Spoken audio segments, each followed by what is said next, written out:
Hello out there, and welcome to New Hampshire Crosstalks. We are here for our episode. What are we at? Like now 8? Sure. Where we're right. just talking about New Hampshire cross country, all things running.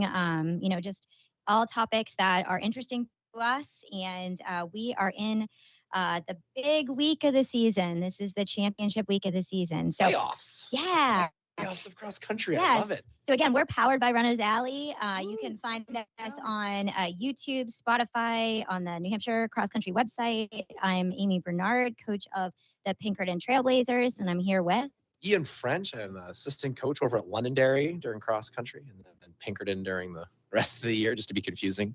Yeah, so that's fun though. It is. Oh, I love it. You get to know more people. I really do. Yeah, and it's so cool. It's amazing how long, one of the things kind of unrelated that I love about runners these days is they're so connected with social media and everything like that. I just feel like it's such a different life from when you and I were running that, like, I don't know, I certainly knew the people on the other team stuff. Like, we weren't friendly. We just, yeah, good luck today. That was pretty, now they're all like social media. They're friends on social media. They're friends on Strava and things like that. And it's amazing to me, and they talk to each other outside of the meets. I'm jealous. It's all I'm saying. This because I'm jealous of what they have going on in a positive way. And I think that the website, the New Hampshire Cross Country website, definitely inspires that. We are the hub of all that, right? Yeah, because the kids are so dialed in to the results and like what everybody's doing and the videos and the interviews, and I love it because I'm trying to pronounce names of people and I go back to my team and I'm like, it didn't go well, and they're like, it's this and it's this. And I'm like, you should come on and do this for me. So anyway, speaking of just seeing all the kids, last week was super fun at JV States. At some point, you're going to see this video of Coach Bernard and I running around. It's like a fever dream a little bit, or we maybe ambushed some coaches. I don't think they know necessarily they liked us very much in the moment, but they were all awesome sports about it, and we got to ask them some fun questions about the meet and things like that. So when that pops up, you have to go watch it, and then tell us. And like, you two are insane people. And we were just talking about the fact that it's not exactly a podcast. Yeah. I don't know. We just kind of ran with it, but we literally ran with it. We had a video camera, and we would pick it up, like we would finish interview, and then we would just quickly look around and be like, there's the coach from South. And then we would just sprint over there and be like, hi. We would just set it up, and they were looking at us like like a deer in the headlights, like, oh no, right. Don't do this to me. And we're like, and we're alive. And they're just like, okay. Yeah, that was so fun. And we got some athletes on. Shout out to the boys when it kind team for the team cheer they did. They did a great job. They crushed it. That was so fun. They were not coached in any way for that. We surprised them. Yeah. Let's see, what else do we get? We got some alumni, parents on there. It was kind of wild. Even a celebrity. Yeah, there was a celebrity appearance. Hopefully that makes it past the editing block. I think it will. Yeah. So you should probably try to watch it if you can, because the audio is going to be interesting. I mean, for sure. We are not professionals. No. Yeah. No. Yeah. But we don't claim to be. At any point to yourself, like, these two guys, there's professional podcasters. Like, stop thinking that, because the opposite is true. Right. But we do love running. We're having a great time, and we love New Hampshire running. Yes. So New Hampshire cross country. Passion is what matters, right? Right. Passion overcomes our lack of talent. Right. Seriously. I have to say that I did prep for this, because I used to say in college that I was a cross country major in a chemistry minor. So I feel like I've prepped for this my whole life. Your degree has finally come into play my after whole life. Decades. Yeah. So, I mean, who doesn't feel that? If you run, you feel that. You do, especially like after we've been involved in running now for like legit like 20, 30 years. Right, right. And I feel like, and I'm not to digress too much, because we do want to talk about the championships, and we do have to make this short because we have some other coaches that are also going to talk about the different divisions in their championships. But I will say that I feel like the lessons we learn running and on our teams are some of the most impactful lessons in life. I feel like I learned more out there in the fields and side by side with my teammates than in some ways I did in the classroom. Pushing through adversity, how to pick yourself up when you're down.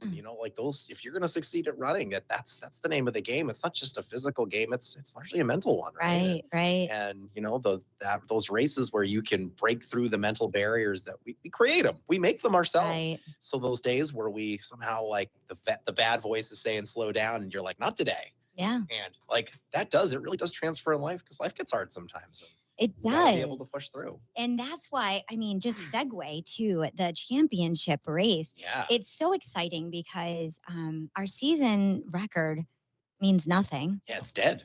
And It's so all past tense now. Yeah, it's all about. Glad you won some races. No one cares now. Right. It's playoffs, guys. It's all about what you do on that day in that 20-minute-ish time frame.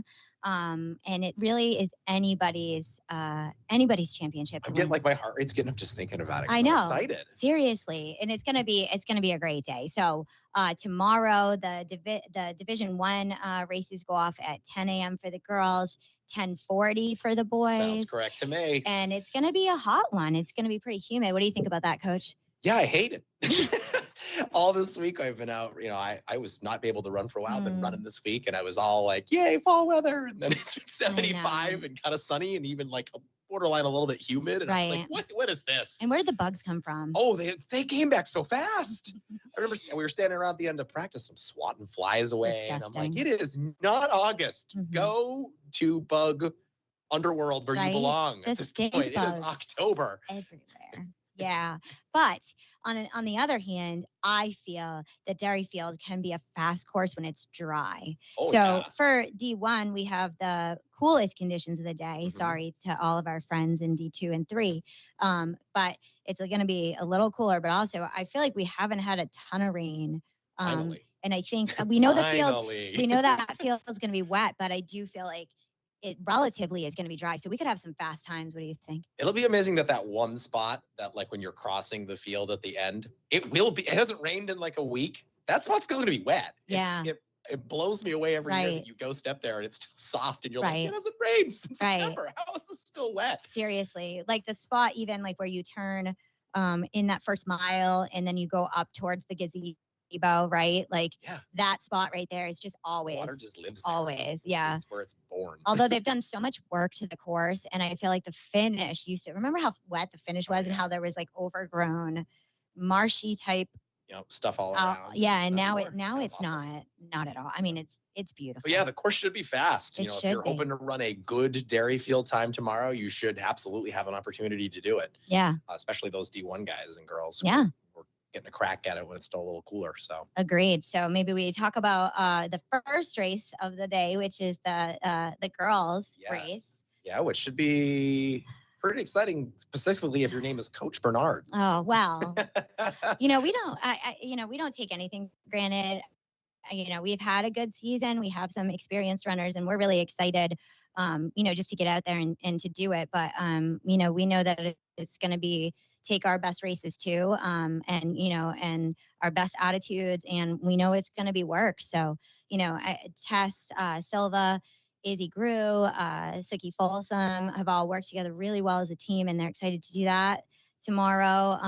I don't expect there to be any, sort of like we talked about, I think on the first podcast. I don't expect there to be any clear front runner, like one person that takes it away. These girls have been running together all season with the Bedford girls, Fiona Lee, former podcaster, shout out to Fiona, and Kelsey O'Neill of Bedford. And then we have, some of the Dover girls, and Anique Poulin, Allison Boritz, that should be up there. Who else do we have up there? Charlotte Kutalindis, the former D1 champ. She's the one who won last year. Yeah, I mean, I should have mentioned her first, really, because you saved the best for last, right. And she had an outstanding, technically executed perfectly race last year, where she just kind of emerged on the field, and kind of took everybody by surprise. And she's got some legs, from what I see, as she's run some really fast 800s. And I'm not a track coach anymore, but I think under 220. Does that sound right? I think you are correct. And so, if she's on that field and she's in position, everybody should watch out. Yeah, she's one of those people that when you're out there and if it's going to come down to a sprint and you look over and there to your right, you might need to start sprinting a little earlier than you had originally planned and just hope that you can hold together, because if it comes down to like 50 meters, toe to toe. Right. It's going to be a tough win. Right. So I kind of expect there to be like a pack of a mix of girls in the front.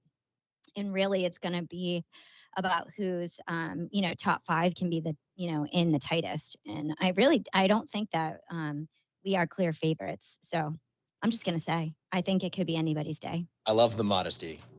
I think you're clear favorites. Well, ooh, I like to say bold things though. And if, by the way, anytime I'm wrong, if you want to come and like shove it in my face a little bit, I like being wrong. I think that's like half the fun of getting to do this job that we're doing right now is to say bold things. And occasionally, if you're going to do that, you get to play the I'm wrong game. I do though, as a coach, I prefer to be in the place where people aren't expecting it. You know what I mean? Because all eyes are on you, when they're expecting you to be the top team. Absolutely. It's fun to feel like it's a battle. And like, on the boys side, like my team's not in it. And I'm still super excited to watch these like the top 3 boys teams battle it out. Because to me, there's 3 very clear teams that are kind of separated from the rest of the pack. And like, it's not my team, but I'm so excited to watch it happen. Right. It's like it's competitive cross country. It's fun. Yeah. And I mean, I feel like on the girls' side, it's that way too, between Pinkerton, Bedford, and Dover. Absolutely. Last year it was us and then Bedford and then Winnacunnet, I believe, in third. I don't think Dover had their best day because they did come in looking to be one of the top teams as well. It just didn't unfold the best way for them last year, but they're definitely, I feel like, hungry this year. And with Izzy McIntyre coming back from injury, I think they're definitely ones to look at. They had a really strong JV state championship. So yeah, on the Division I side for the girls, it's definitely 3 or more teams looking to compete for the title. And then let's give us some scoop on the boys side. Some scoop on the boys side. The boys side should be super competitive. South's probably the team to beat. They've won all the meets during the regular season. So as far as I'm concerned, that point makes them top of the pile. And they've been very good at it. Sometimes you get a team that maybe they're like great at Nashua, which is nice and flat, but then you put them on Manchester and you're like, ooh, that was rough. Right. And they're not that team. They won at Manchester. They were the top Division I team in Manchester, top division team at Nashua, and some other courses as well. They've taken all comers on all shapes and sizes of courses, and that's a great sign for them that they're going to be tough to beat, and their top deep. 2 have just been awesome. And they're deep, right? That's what I noticed about them. I mean, again, they and Pinkerton, that was as tight a JV state meet as you see.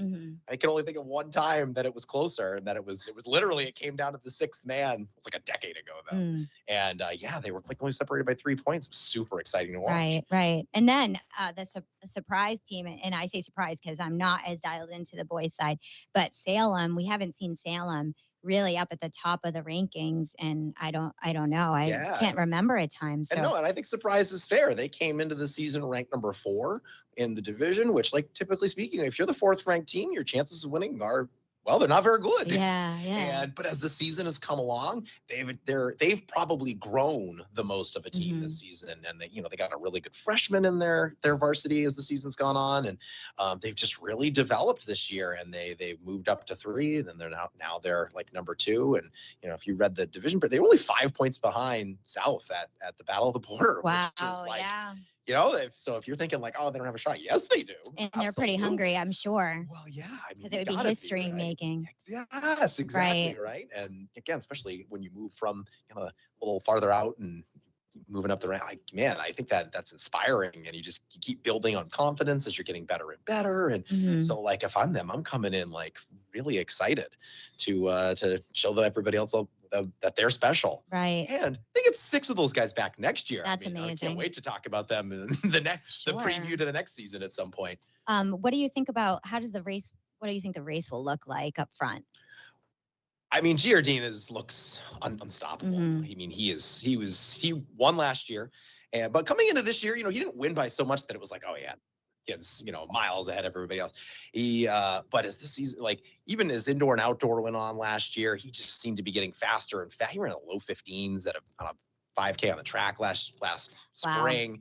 So you knew he was going to be really good. But this season, man, he's looked like a machine. He won some big races. He went down to CMI and won, and CMI was a little more competitive this year because the movement of the the Foot Locker race to Oh, there. right. And he still won. I mean, Yeah. he's just a really, really exceptionally talented and hardworking dude. And I can't see anybody taking him down. But watching the battle for second, oh boy, I'm excited to see that. Jacob Redmond from Bedford, Sully Sturts should be right in that mix. Brody Chisholm from Salem should be in there.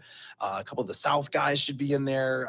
Daniel Byrne and Dante Castellano. Pinkerton's got a guy in there, Finn Christensen Craft, that should be in that mix, and Josiah Conley from Concord are all guys that have had really strong seasons, and it's honestly a dice roll to me what will happen. I think 2-3 is probably going to be some combination of Redmond and Sturts, but I think that 4 through 10 it's going to be really exciting. I won't be surprised if it comes down to a lot of just final sprints to kind of decide who's going to take some of these battles. But and those are the coveted spots. They're the difference makers in a lot of ways, right? I mean, I really think, and really through 20, I think on the boys' side should be pretty exciting to watch. And like if you're in any of those 5 through 20 spots, if you think that your position is guaranteed, I think you're making a mistake, and that you're in danger of having some surprise people beat you. But what I love is Derryfield is really a true cross-country course, right? Yeah, so you have to be a cross-country runner through and through, and you have to run with that mindset. It's not a track race, and that's what I love about it. It takes not just pure strength and speed. It takes a combination, and it takes some intelligence and like some the word I'm looking for, like planning. It's all of it. It's all of it. I think my favorite thing about Derryfield is it's 3 very different miles. Yeah. Because the third mile absolutely screams for the most part, because you get 1,000 meters downhill. Right. So you get this huge chance to sort of recover a little bit mentally and physically before you have to kind of sprint it out that last 500 or so meters. I think the first mile's relatively quick. A bunch of it's on the pavement. There's a bunch of good downhill on that. And obviously you're excited. And that second mile, man, what a test. If you have any quit in you, that second mile it's going to eat you up. Right. And it's hard to come back once you're out of it on that thing, because it's hard. Right. It's hard. Right. Yeah. So I mean, it's going to be a really exciting day. I'm really looking forward to it. I mean, I always am. The countdown's always on. Oh yeah. You know what I mean? I think that's from day one. The first day of practice comes, and I'm thinking about D1s. Right. So if you had any advice to the athletes tomorrow, what would you say besides just to your team? What generally? Yeah. No, it's, to me, the second mile is going to decide your success on that given day. I mean, the first mile is going to be fast, especially at D1s, because that's the nature of that first mile. That second mile, though, it is a test, and I think it's really easy to mentally end your day. Especially when you crest that first, really the longer hill, the first hill that's raised after the second mile mark, that's the moment, I think, for a lot of people that decides whether or not their day is going to be great or just okay. Yeah. Can you crest that hill and say, I'm going to push now. I'm going to find a little more. I'm going to maintain. I'm not just going to try to stay where I am. I'm looking at, 2-3 guys up ahead and who I'm going to catch before taking advantage of the downhill. Yeah. You gotta, I think that flat section where everyone's exhausted. That hill is big. I don't care if you're Matt Giardino, who, probably wins, or the last guy. That hill takes it out of you. And so if you're somebody who can mentally find a way to persevere through, it's flat for a while. If you can find a way to mentally get yourself in a place where you can still push there, that's the difference. That's, the people that if you met somebody at the end of the day, I had a great race today. I bet if you ask them, how'd that second mile go? They're gonna be like, oh, it was awesome. I crushed it. Yeah. What do you think? I'd say that you don't let Derryfield get the best of you. I think it's about going into it with a positive mindset and knowing that it's a race just like every other race, and it's a 5K just like every other 5K, and everybody's racing the same race. So I think it's about just not being intimidated by those hills, racing it the same way you did the whole season, and not letting your mental game get the best of you. And just going into it with a positive attitude. Yeah, and I think positive attitude, is the most important of any race. If you can find positivity while you're out there, I think you'll find success usually. Yeah. I think most of the times when we have challenges that come up, it's not our body that fails, it's our head that it takes us out. And I think Dairyfield's a course that like probably more so than any other one that we run on in New Hampshire that like it rewards you. Sure, it sure does. And speaking as somebody who ran in college, I don't know that there's many courses that I ran in college that were harder than Dairyfield, and not just because of the elevation gain, but the elevation loss as well. It's a technical course, and it's something that it really, like I said, it just brings out the cross country, and I love that. I love the ultimate test. I don't think people think often enough about how hard downhill running can be. Yeah. And I don't mean just like slightly downhill. I'm talking like literally you're running down from the top of a ski mountain. Like you got to let loose and go with it. You have to find that fine line between like, hey, gravity is my friend and making me run really fast, and oh no, I'm falling. Right. Yeah. So yeah, I'm excited to be inspired, just by our New Hampshire runners this weekend, putting themselves out there, giving it their all. And I'm going to be inspired by their stories and their journeys this weekend. So good. Best of luck to all of you. I'm looking forward to being surprised. Yeah. I will be at the top of that hill. We love that. I'm in bad shape right now because I didn't get to run for a month. I don't care. I will be at the top of that hill. You will hear him. I might look worse than you guys do this year. Normally I'm kind of okay-ish. I don't think this year's going to be, I'm going to look like I am waiting for death. But like, guys, I want you to come up there and surprise me. And if I didn't give you the props that you think you deserve, and you get up there and it's going well, oh my God, stare me down. Just tell me with your eyes that like I'm proving you wrong, because I love it, man. Just, like, get fired up. Yeah. Don't let me or anybody else disrespect you. Like go out there and show us with your legs that you deserve to be mentioned, Absolutely. So for all of you running out there and not, even if you're just supporting your team, it will be there on tomorrow. We'll be there tomorrow. And so come up and see us and tell us what you think of our podcast and give us some suggestions. And please do. Tell us what you want to hear, guys. Yeah. This is always for you. It's not, I see Coach Bernard around the school. I can talk to her whenever I want. We're here for you guys. Yeah. So yeah, tell us what you think. And again, just best of luck to everybody that's competing this weekend. I'm looking forward to watching all the race videos of the D2 and D3 ones as well. Those are going to be amazing. And look at the Hoka Results Hub. Coaches send in pictures, because we're going to have a lot of good content. Absolutely. After this weekend. Yes, this is it, man. Like we're in the fun part of the season, the best part of the season. So good. So hey, I don't know about you, but I love New Hampshire cross country. Be the best versions of yourselves out there, and I love New Hampshire cross country. We're taking the baton from the D1 coaches, Amy and Ian, and we're here to talk about D3 and D2. I'm with Mike Smith and Davio. You guys all know Mike Smith from all the articles he writes over and over and over again, which are always awesome. And obviously, Davio, who's the master producer of this podcast series that we have. Just a reminder, we are on Spotify and YouTube channel, but really on Spotify, give us a like and a follow.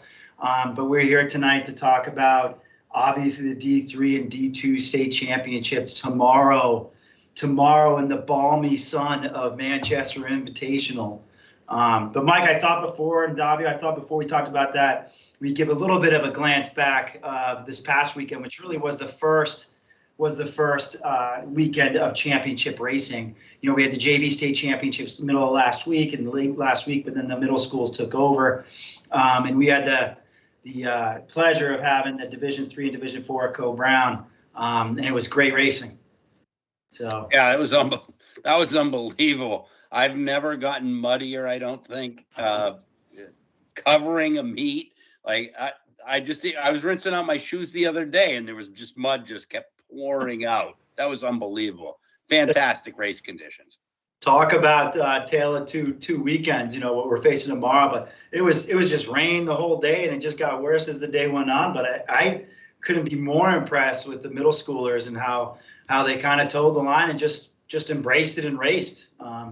Those kids were having a good time out there. They were, yeah.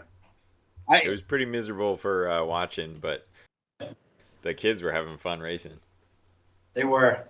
And I was only at Co-Brown, and Co-Brown, like the course like it got wet, super wet. I mean, I was running the camera back and forth. Like I must have gone down or worried about going down like 3 or 4 times every time. It was fantastic, and the kids just loved it. It was great. Isn't that normal for you though, Mike? Worried about going down? No, normally I can stand upright, but the conditions were tough enough that I heard you laughing behind me a couple of times. Shout outs to Herrinfield Academy girls. They won the Division 4 state title, 49 points. We won't recap the whole thing because you can see that on the website. We have the article recaps the results, the race videos, and interviews, obviously. And then Isabella Quadros, yeah, she was leading the whole way. And then she gets on the track and she was right behind Nora Smith from Henniker. And that was a kick from all heck to win that one. And then on the girls, the guys side for Division 4, do you remember who won, Mike? No. Rye Junior High School won with 47 points. And then shout out individually. Oh, come on, you should know Patrick Youngs from elementary. But yeah, he's had a great season all year. He's been kind of chasing Ethan Fisher, and that's not a bad guy to chase. But he kind of unseated Matthew Northcott from Fall Mountain, who was the defending champ. Ran a pretty impressive time on that muddy stuff, 10:49. So it was pretty good. And his little brother Samuel got third. So that was pretty legit. And then do you know who won the Division 3 girls? I do. Yeah, Olivia Richard from Conant. They used to be Jaffrey Ringe Middle School, but they're now rebranding as Conant, and she actually runs for us for our Valhalla Junior Olympic team, and we had her at practice, and yeah, she was pretty stoked. So they really are rebranding. They really are going to be Conant Middle School. They are, yeah. So, oh, cool. Cool. And Hampstead won that. That was one of the higher scoring affairs. That was one of those races where you're like, oh man, if somebody's fifth man just gets in right now, they win. And Hampstead only had 5 girls total. And they were glad the 5th girl showed up because their 4 were so strong, and she showed up and raced and they took it. So we actually left to the start line for the boys race thinking Newmarket had won it because it was so tight.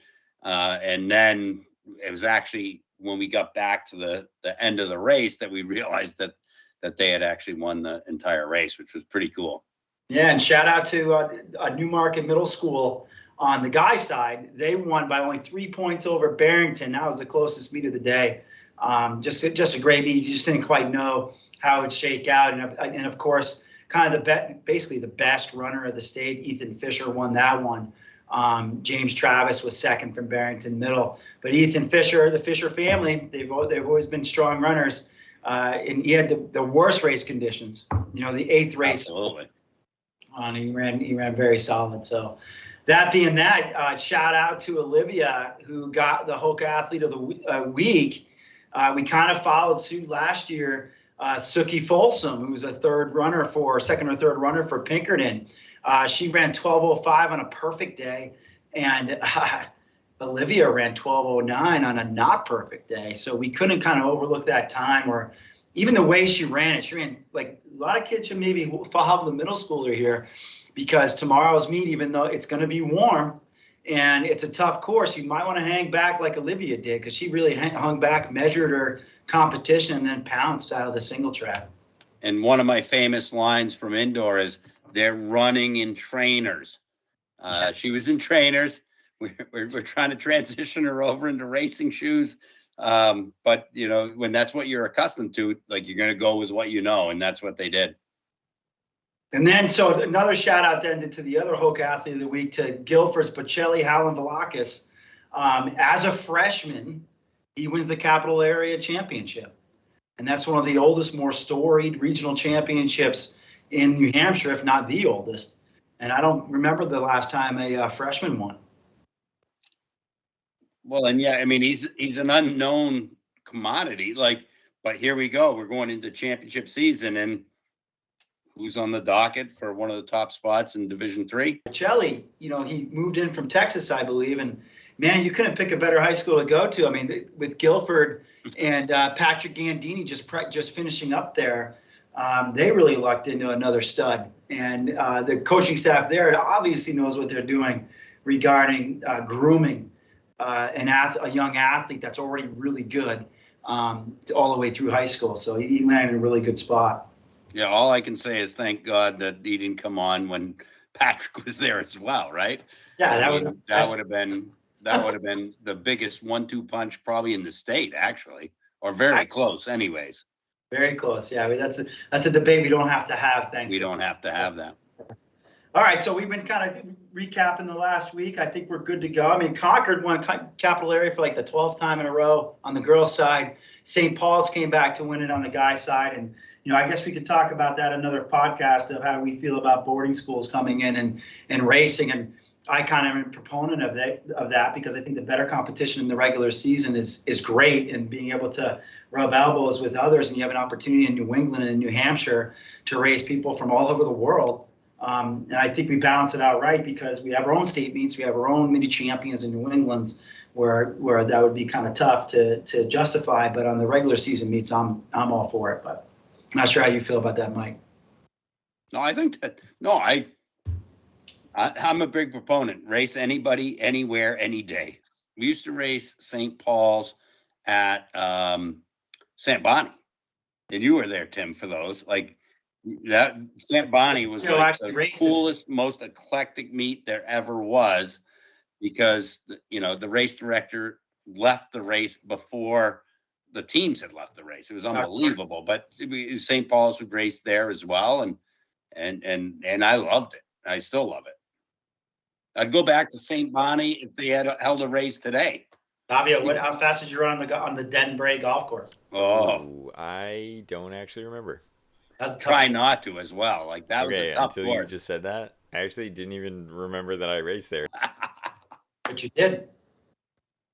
Yeah. Yeah. And then Scott Clark and his family was gone by the time he got cooling down. Oh, hell yes. On. All right, hey, let's bring it to 2023 because we're talking about a long time ago. And let's start with D3, Mike. I mean, you've been so gracious with writing all the previews, being the D3 kind of guru. Why don't we start with the girls and how you see that race? I know you have your preview up, but why don't we talk about, obviously summarize a little bit here and there, but any different takes, or how do you see this playing out? I know it's hard as a coach of one of the teams that are. What are you trying to say? Trying to say, get after it. Go ahead, buddy. Yeah, I mean, this is tough, and it's always been tough when you write the previews and stuff like that to talk about your own team. And in the past, we've had some pretty serious performances by our guys' teams and stuff like that. But our girls' team is pretty damn good this year, and we're looking to win. I'd be remiss in pretending like, but Hopkinton is never a joke. They run a great program there. Madeline Lane, like you had already mentioned, is vying for the top spot in the entire state. When you graduate out 3 and then you replace one of them with potentially the winner in the Division III tournament, chances are you're going to be pretty darn good, and they are. I personally am super excited to see how this plays out and stuff like that.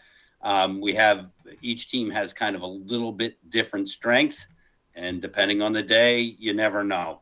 But you're trying to stop a team that's just won 3 of the last 3 and 4 of the last 5 championships. I mean, how do you feel going into that? Hopkinton has a very storied past.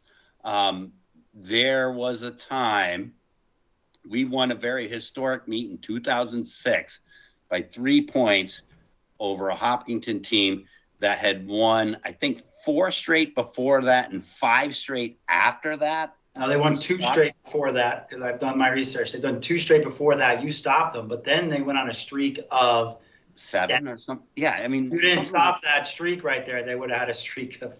Yeah, I mean, stupid, ridiculous. And so, they've got great coaching and Rob Roth, and I just like. Yeah, you always want to go up against somebody that's good. You don't want to beat. You don't want to go into a real battle and lose to somebody, or to win to somebody that's not really up to the task and stuff like that. But it's going to be a battle royale, and it should be really interesting. You know what the really crazy part of this whole thing is? The crazy part is not the two schools, you know, because we were second to them last year. It's not really that. We're in box 10. They're in box 11, side by side. I mean, they're going to be racing from as soon as the powder comes out of the barrel of the gun, we're going to be racing, and it's going to be crazy. And I'm super excited by that. Behind them, there's also some very good teams, though I would, and I hate saying it, you know, there are probably two teams really in that chase, but Fall Mountain with Jenna Fillion is good. I love it when Fall Mountain comes out of those mountains and they come down. And we don't see them very often, so it's kind of hard to tell. I like when Division III typically historically has had the biggest surprises on Division Day. I mean, remember White Mountains and yep. But anyway, go ahead. I'm sorry, I didn't mean to cut you off. Newfound's running real well, and they've Addie Alpert's coming off of injury. She keeps getting faster.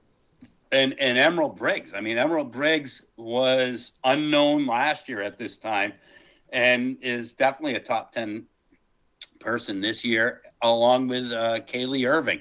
Everybody would look at her name and think it's Celie Irving, which is what I called her. I called her celiac actually the first time out, but they have a really strong top three, and they're very good.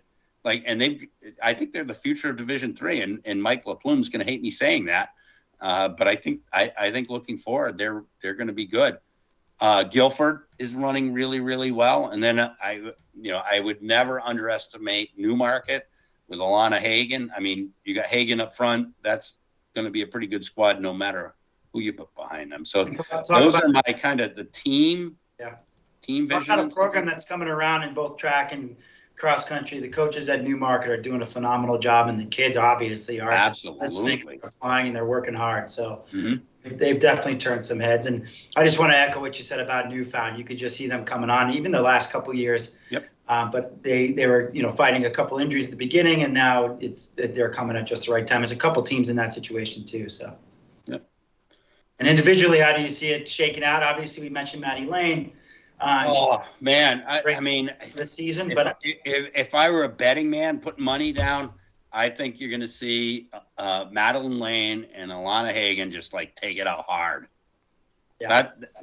Because I haven't seen this year Madeline Lane do anything different, and Alana Hagan did it last year, chasing down Brianna Malone. She's a senior this year. I don't see her backing off, and I think she has the capacity to be right there. She is tough. She's not going to back down. No, absolutely not. And then, somebody that we haven't mentioned is Molly Ellison of Kearsarge. She is tough, and I think I don't expect to see her go to the front, but I expect her to track the lead and be there in the event that somebody blows up.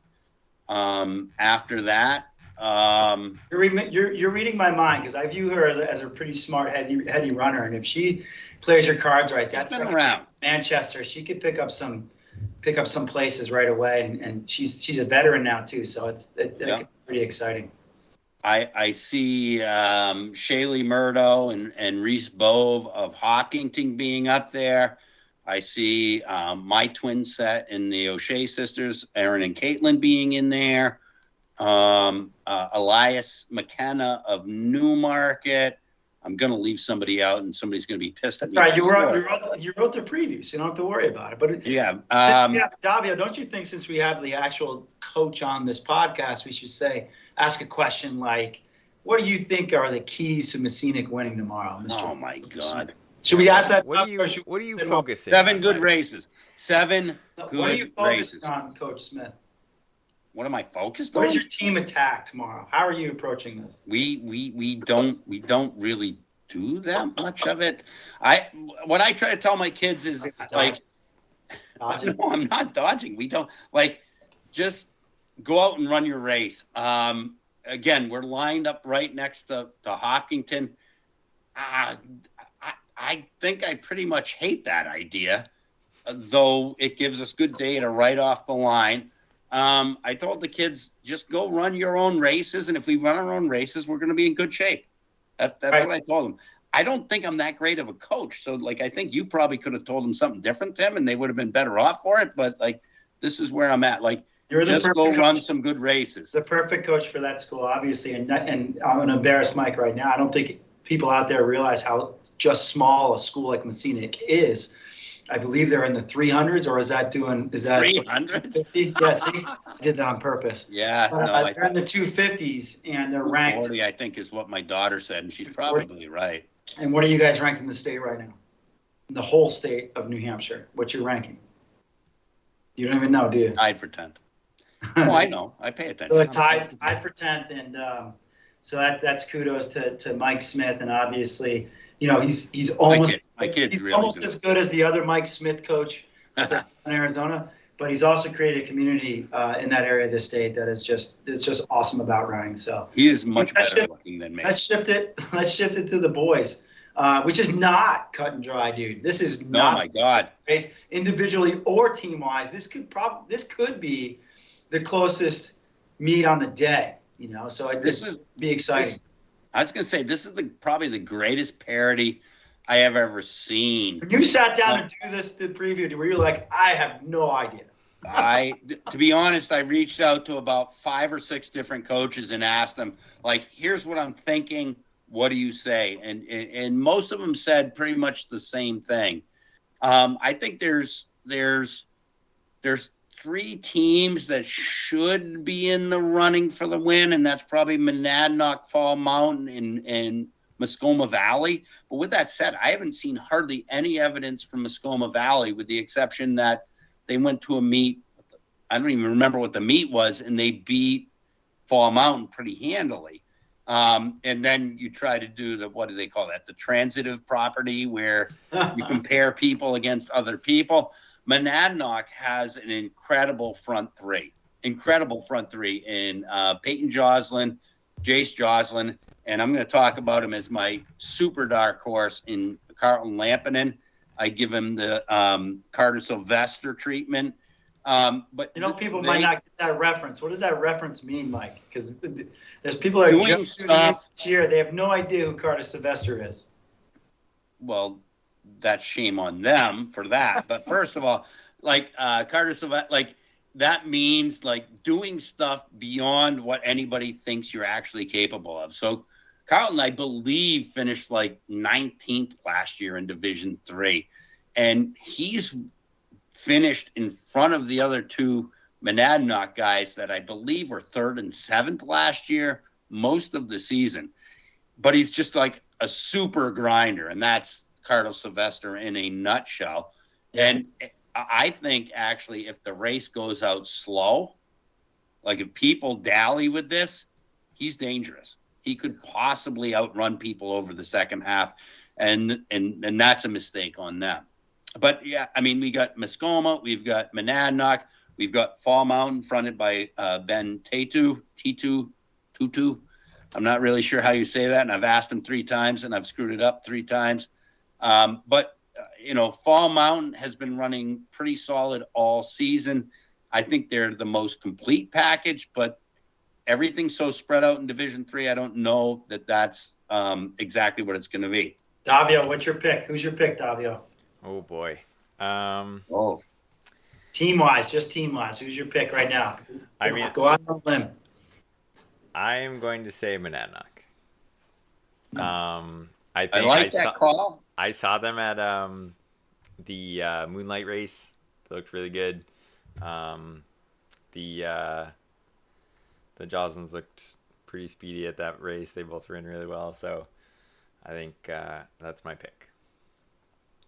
Are you asking me for mine? Yeah. Clint, I'm sorry, but I'm picking Muskoma under the guise of darkness, because I just have not seen them race. And this is a nod out because one of my top girls, Erin O'Shea, is dating their top boy, Gunnar Courier, and he's gunning for the win. That is a pun. And Were you waiting for that? Were you waiting for that moment on this podcast? Because you did not say that in the preview. I mean, I is that did say there's parity across the division. And is that who you're picking for? Let's shift over to individuals. Is that who you're picking for the individual, Gunnar Courier? No. Who are you picking? Let's talk about. I mean, though, I believe me, because of our connection with Muskoma, I'd love to see Gunnar win it, but I think you'd be a fool to bet against Jonas Teeter. Like Jonas, a lot of people are questioning because he's coming off of injury, but he hasn't done anything but win. Like I was actually really impressed with his win that he had at Pelham. Yeah, that was the first. Like up until then, he had solid results, and you were like, "Oh yeah, he's coming off of injury, he's coming through." But when he showed the speed at the end of Pelham, and then he's backed it up since. And then you look at Bocelli, which Bocelli obviously earns everybody's respect. Absolutely. But it's just history shows that it's really tough for a freshman to win, and so that's one of the only reasons I go against that. But Jonas Teeter is definitely the most experienced at this level, and he's hungry, man. I mean, he lost his spring track season, he lost a lot of his summer, and it's just showing how talented he is. And college coaches pay attention because you can find a diamond in the rough here, because it shows how talented he is that he's coming back and he's in the title contention talk. I like Teeter, I like Courier, and I like Bocelli. BHV. That's what I'm going with. BHV on that. Great game. As being the guys out front and pushing, and then I just think there's going to be pack. There's going to be a huge pack chasing behind there, yeah. And whoever can run that downhill after the 2 mile is probably going to be your fourth guy. Yeah. All right. So, I mean, the one thing we did skip over at the beginning, and we use it as the transition between D3 and D2, unless you guys have something else to say about that, Davio or Mike, D3. I would just say, in terms of individuals, Manchester is definitely a course where having experience is very helpful. Just knowing how to run that course. And so that kind of gives the nod more towards Jonas, because obviously he has run it for the last 4 years. But Bocelli also ran really, really well at Manchester Invite, especially for his first time on that course. So I think it'll be a pretty good race, but I think just the experience on a course like Manchester is a pretty big deal. I also had left out Summer Bentley of Monadnock on the girls' side. I don't want to. I have a history of. Wow, she's good. I have a history of missing out on certain participants, and it seems to be on the Monadnock end more often than not, and they give me crap for it. So I just have. This is something that they won't be able to get me on. So there you go. Good. That's sorry, right. Summer. All right. So again, we know that the D1 part of this podcast talked about the temps tomorrow, and I just want to remind folks that 2-3 years ago that we were waking up to snow a couple of years ago, and then it has been warmer actually in the past 5 or 6 years. It was 1 year was in the 80s if I recall. So it's not as bad. Also, what I think helps the athletes is it's been in the 70s now since Wednesday, high 60s, low 70s since Wednesday.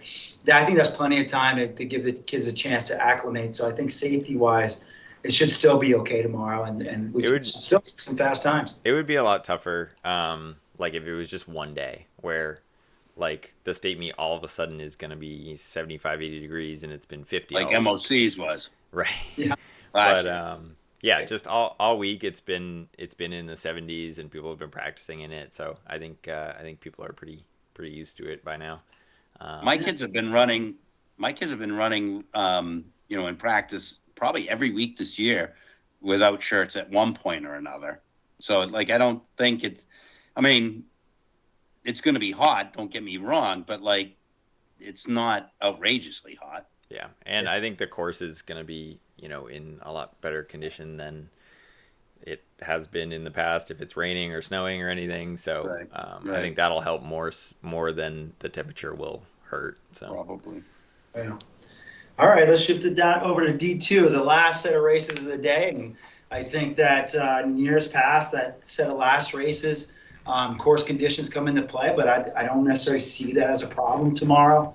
Maybe in the normal spots where it's usually muddy or wet, but that won't be a big issue. I mean, I remember times where you see kids coming down past the tennis courts making that turn, and there's a huge slide of athletes taking other athletes out. We were there Thursday, and it's in pretty good shape. There was a mud spot, right around the tree that no longer exists, because there always is. But other than that, it was really in very good shape, considering there were 8 races that went out of there on Saturday. Yeah, no, it should be good. So girls obviously kick it off, and we have the #1 team in the state, Oyster River, and they definitely earned that, because I don't remember them losing to a New Hampshire team this year. I don't understand how there's a fly in here. But they also have Hanover right on their tail. Hanover has been within a few points of them, or within 10 or 12 points of them every single meet. So this is not a done deal by any means, but Oyster River is super strong, obviously led by Mackenzie Cook.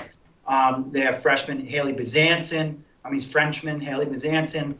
Neely Roy is a brand new runner. Madeline Cook, another freshman. But also watch out for Haley Kavanaugh. She had a tough start to the season. She's not one to make excuses, obviously, but reason to believe she just keeps coming on. And I would not be surprised with her towards the front of the race come tomorrow.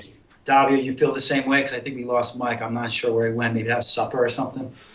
Yeah, he got hungry. But no, Oyster River has looked super, super strong all year. And sometimes we see teams look really good early season, but then somebody else peaks well later. But they have just looked dominant from start to finish, basically. So, they're definitely pretty strong front runners. If you pay attention to the middle school meet, get used to this, because they have the 2 other Kavanaugh sisters and a couple other runners that are. Yeah, there were some familiar names on that Oyster River team. But again, Haley Kavanaugh has been getting better all season long. So you sit there and they're good early. No, they just been getting better every week, and it appeared early on. And certainly they've been running really, really well. I don't want to take anything away from them, but Hanover was the super dominant team. And then you got Haley Kavanaugh just working her way through the crew. And that's tough to beat no matter what you do. Oyster River, the way their trajectory is going, they should definitely consider NXR, because I think that their team, if you compare them to Champlain Valley, which is now ranked regionally and has been, they're right on their heels, and I know they beat them because they didn't have their top 2 kids there at Champlain Valley at Black Bear, but they're at least within the conversation. When you're in the conversation for NXR, you should definitely go. So, but again, hot on their heels is Hanover, and you cannot. If I was coaching Oyster River, you have to go after it with all barrels, and because Hanover's that good. Remember, Hanover came up and won last year, and it wasn't necessarily a done deal that they were going to win either. Matter of fact, I think it was a little bit of an upset. But obviously, Leah Perriard is the favorite for the whole kit and caboodle. She has just been getting stronger and stronger, and honestly, just hasn't been challenged by a New Hampshire runner. So we look for her to have the best time on the day, even though it's the 5th race of 6 on the day. But she has a great supporting cast: Muirhead, Larrick, Ferris, Terry. Again, super improvement from there. And you look at their JV squads, their guys squad we're going to talk about in a minute. They're building another program there too, that just like Oyster River, honestly, that's going to be a threat or a contender for not just Division IIs, but the best in the state of New England for years to come as well. That's all. No one else has anything to say about that. I just crushed that. I grew up. I grew up in the time period of coaching when Hanover girls were just crushing everything. Yeah. I remember there was nothing better when we were at the winter banquet and they couldn't get there on time because they were coming back from, performing super great at Nike, and they walked in and it was the best thing I've ever seen from high school cross country ever. So yeah, these girls are setting up for a future that looks very similar to what we used to see back then from them. I think Davio was running at the era there. Hanover was pretty dominant, right, Davio? A little bit after Yeah, I was going to say after. Yeah. All right. Showing your age, dude. That was Co-Brown time. That's right. That's right. But That's because of the Who? Co-Brown missed banquets because of NXN flights getting delayed in Chicago. That's right. yeah, But you know, we talked about just the depth of Hanover a bit on one of the earlier podcasts because we at I think it was Nashville North Invite, they they won like in dominant fashion, and then looking through all of their JV results too, they had a dozen, maybe like 15 girls that were all like super close together. Like it was, you pick freshmen too, right? Yeah, you could pick like any one of those girls and throw them on a varsity team, and they were all really, really close. And then, yeah, like it was all like freshmen and sophomores. Pretty young team, but really, really deep. So, yeah, they look good this year, but then also I think they look good for the next few years. Yeah, a team to hate for the future. No, I think them and Oyster River are going to be getting after it, and that's going to be really fun for all of us, but also fun for them. There's nothing better than having a rival that you're not sure your team can beat you all the time, or you can beat all the time. So it's I think awesome.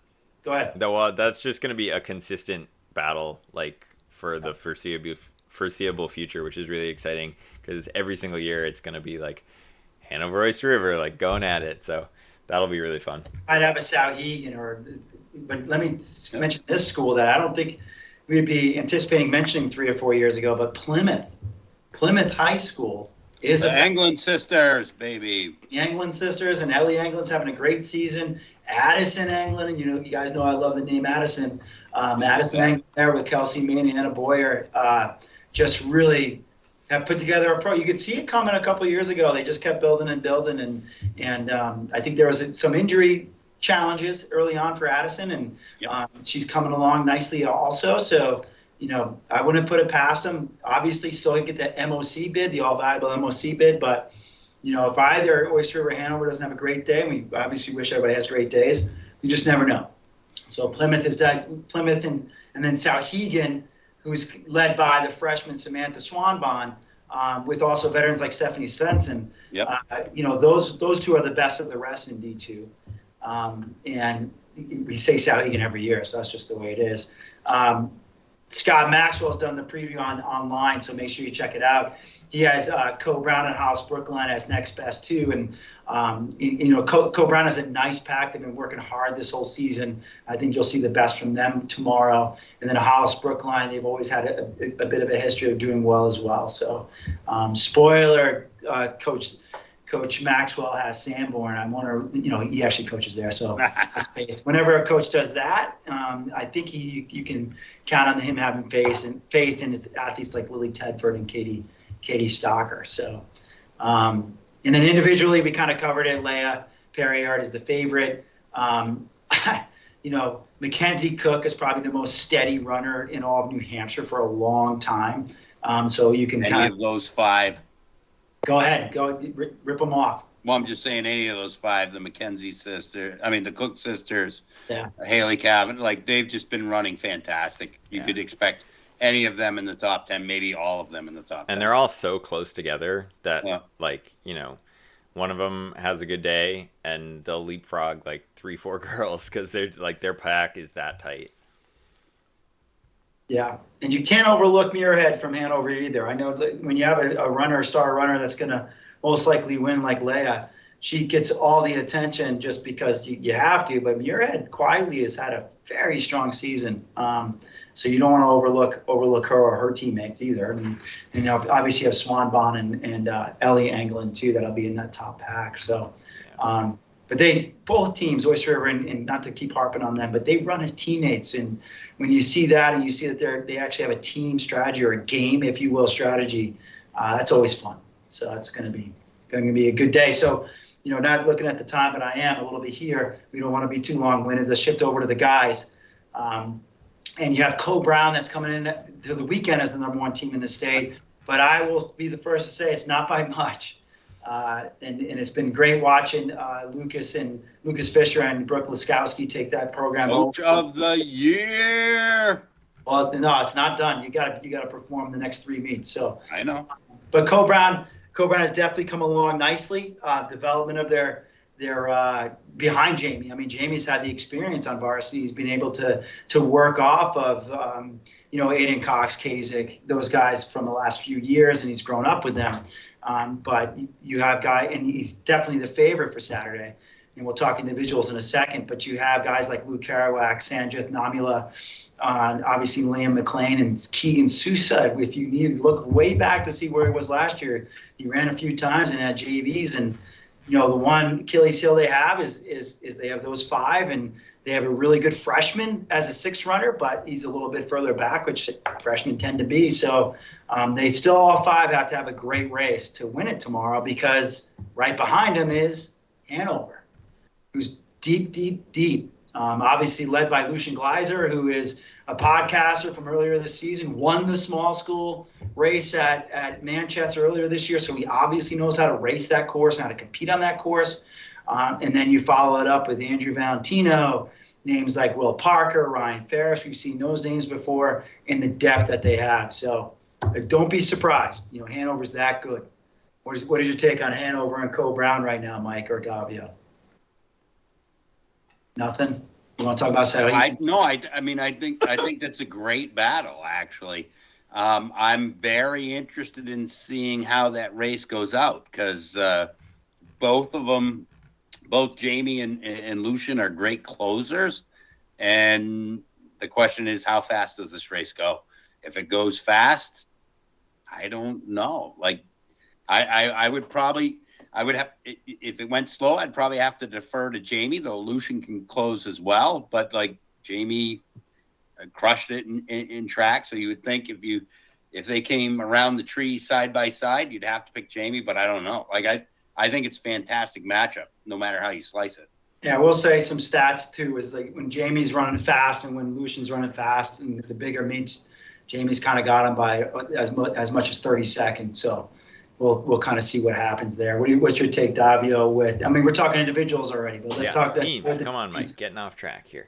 I'm just saying it's going to be super tight.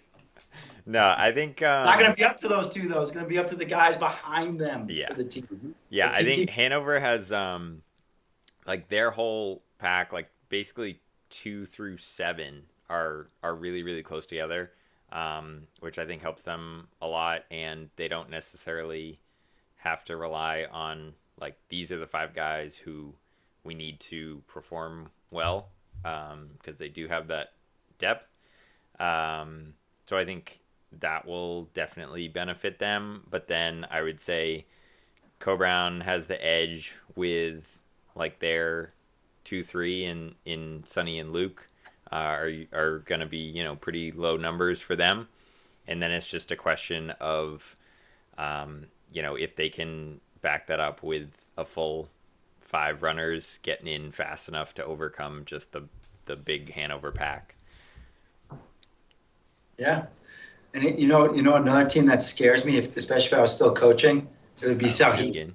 And don't be surprised if they just launch right up to the top. They got vast amount of experience with Toulouse Anderson, Owen Stein, Dallin Norda, and they have Finley Irvine as well. And they've been coming on. If you pay attention, they've been coming on. And Jeff Wilson and his I dare not say assistant coach, because he'll probably tackle me tomorrow, but they know what they're doing there. So it's going to be pretty exciting. And I'm not exactly sure this is just a 2-team race. I actually would be thinking it's a triumvirate of a race, and Sauhegan's going to stick their nose in it. And at the very least, they're gonna make their presence felt. So I think it's going to be really telling to see who comes off the hills and when they come into the final loop. I don't think the race is going to be decided by then either. I think it's going to still come down to the last 1K, and we'll see what happens. So it should be exciting. We've got 3 teams that are like totally different from each other, which is very cool. That's really cool. It actually really is really cool. So, and then not a surprise, but maybe it is from the outside looking in. It's probably not a surprise with Oyster River coming up.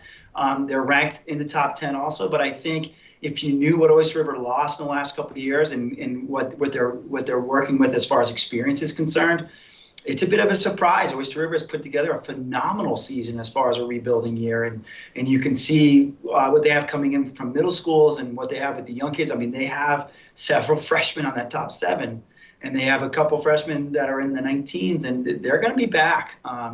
If they're the 4th best team in D2 this year, I think they take that. And I think they have a really good shot at that. And if any of the top 3 teams falter, these guys run solid. Just never know what's going to happen. They have Ian Hriz and Joey Hannon that lead their group as the seniors. But then you have the younger guys, and they're just going to be getting experience tomorrow. We don't want to sleep on Milford. We got called out on sleeping on Milford earlier in the season. So Logan Korthals and Owen Stein over our neck of the woods. Owen Stein, South Mike. Owen Stein. So who did I? Showing your age. Oh crap! I Daniel Sixton. The guy's name. What? Sixton. Yeah. Sorry. And Sorry, Owen. Yeah. But Milford, honestly, they put together quite a good season too, and they're coming on at the right time. When you have a name like Korthals, you have to pay attention as an opposing coach or athlete. And then you also have Bo that's going to be in there, led by Aiden Betterly and the 2 Aidens, Aiden Betterly and Aiden Simonesi. Is that how you pronounce it? I'm not quite sure. And then spoiler, the winners of the Belmont Invitational, Merrimack Valley probably had the best interview of the season by a team so far, or at least they think they do in their own minds, led by Michael Reynolds. So they'll be in there too. So how do you see the individuals shaking out? We kind of just talked about Jamie and Lucian, and not to, necessarily need to talk about that too much more. I mean, I think that both are ready for this, and I just think it's going to be a great race. If they run their races, we'll see who comes out on top. But again, like I said, Jamie's kind of had the edge this year with Lucian. So I guess I'd be picking Jamie. No offense, Lucian, but I think I'd be picking Jamie of the Co-Brown Black Bears versus Hanover Bears, because they both have the same mascot, by the way. Who else do you guys see in that front pack, chase pack, so to speak? I think you're looking at Luke and I'm going to butcher the name, like from Cole Brown being up there. Sanjit, yeah. Sanja. I would assume you're going to be looking at some of the Sauhegan guys up there.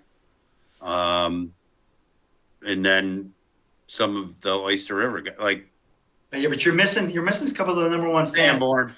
There's number 1 fan from Conval, Davio. Who's that? Petrie. Yeah, we should have Will Samard up there. Yeah. That family gives us a ton of stuff on Instagram. Thank you. Shout out to the Samard family. But Will Samard is coming on beautifully. And then who's the Sanborn guy, Dav?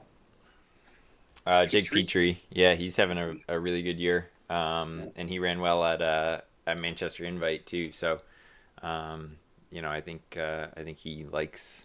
Well, I don't know if likes is the right word, but at least runs well on Manchester on Dairyfield. No one's gonna like Manchester tomorrow. Right. Not until after, anyways. I beg to differ. I think I love run. I get jealous of those downhills, man. If I still had legs of a 25-year-old, I'd be crushing those downhills. But yeah, I think Jamie and Lucian are definitely going to probably go out together. I do give the edge to Jamie, just seeing some of his performances in big races this year.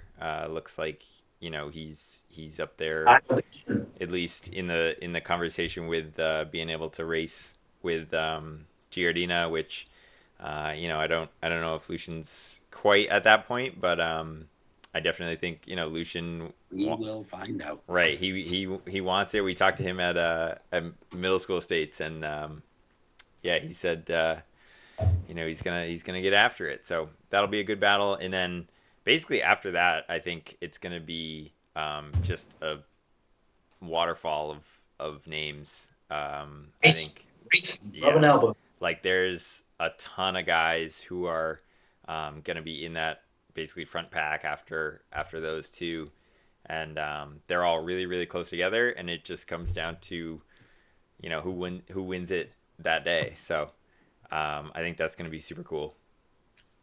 Hey guys, it's getting pretty late in the evening, and we gotta wrap this up, because what time are we getting there tomorrow, Mike? What time are we meeting? I'm gonna be there by 6. The one thing that is the most important thing for me tomorrow morning, prior to race time, is my veggie egg sandwich from Jerome's Deli right down the street. I've been working this meat, I don't know what, 10 years? Yeah. By far, I mean, the first year I had to eat a sausage egg sandwich. It was terrible because I don't eat sausage, but I did because I was starving. But they made me a veggie egg sandwich that was phenomenal. It was, and that's what I'm working for tomorrow. That is it. Yeah, so obviously a group of us, and I got to give a shout out to the early morning crew tomorrow. Absolutely, yeah. Yes, I don't know if Larry still comes early, but he used to anyway. Lancer Timing, Dave Rozamek, the NHIAA crew. Nate Burns is going to join us tomorrow morning too, and that's where we get up there early, sometimes with headlamps on, actually all the time, and whatever the weather is, and we set up the finish line straight away, the starting area, and we just go as long as the flags will let us, although I got flagging tape this year, so we'll see how long that goes. I do want to shout out the weather for tomorrow's setup, because we've been out there in like snow and rain, sleet and below freezing temperatures. Like, as far as setting the course tomorrow, one year you got there, and what were you greeted with one year with the porta potties? Oh yeah, they were all locked. They were also they were all tipped over. Yeah. So yeah, they were all tipped over. Never going to Manchester tomorrow. Never know what you're gonna get. So never know what you're gonna get, except for an excellent veggie egg sandwich. Yeah, I'm gonna get that. Any parting thoughts, fellas, before we wrap this up, so Davio can splice this together with D1 and post it? I'll save Foot Locker for another time. No, I'm so excited. State meet's just like the coolest thing. And all the races. Super nervous, super excited. Yeah, all the races just go off like rapid fire, quick. So it's just like racing all day long. It's so cool. Yeah, we'll be there, obviously, recording all the races. We do opt not to do the live stream because the permanent product of that is just a little too grainy for our liking. We want to have this in perpetuity for a long time, so we want to have that quality. But Master Greg Hall says he's going to get these things put together pretty quickly. Yeah, they'll be up quick. Usually, if you're at the meet or racing in the meet, you drive home, they're usually up. So we'll try. But yeah, and we'll have the Jay Smith on photos, who's the best photographer in the state. No offense, Davio. And we'll have Instagram updates and all that good stuff. And obviously, if you haven't gotten enough of the previews, go check out the print preview that we posted this week. Check out anything that's on there. We did another picks and quotes. I did 3 Prefontaine picks. I couldn't decide between any of them, so I did 3 Prefontaine picks. Perfect. From Van Cortlandt a while ago, and we'll talk about those things in an upcoming podcast. But hey, good luck tomorrow, Mike. Thank you. Same to everybody else. And again, like they always say, if you want to hear anything on the podcast or you'd like what we're doing, just come up and see us. We're very approachable. Maybe not tomorrow. I will. I'll be approachable. It's kind of weird not going in coaching, so it's going to be kind of fun just kind of watching the spectacle of it all. And I'm doing a little double duty, but yes, still approachable. And you'll see that because I have something special for my team to try to keep things light tomorrow. So nice. It might not be like the normal Mike Smith, but all right. I'm not sure what that means even. Does that mean you're wearing Snoop Dogg again? No. Snoop Dogg liked us though. Did you know that? Yeah. All right. We did that post and Snoop Dogg liked us. In of itself as to why he liked you in that outfit. All right. With that, we'll sign off. New Hampshire Cross Country, powered by Runners Alley. We'll see you guys tomorrow. And guys, I love New Hampshire Cross Country. I love New Hampshire Cross Country. I love New Hampshire Cross Country. Peace. Run the downhills. Yes. Fast.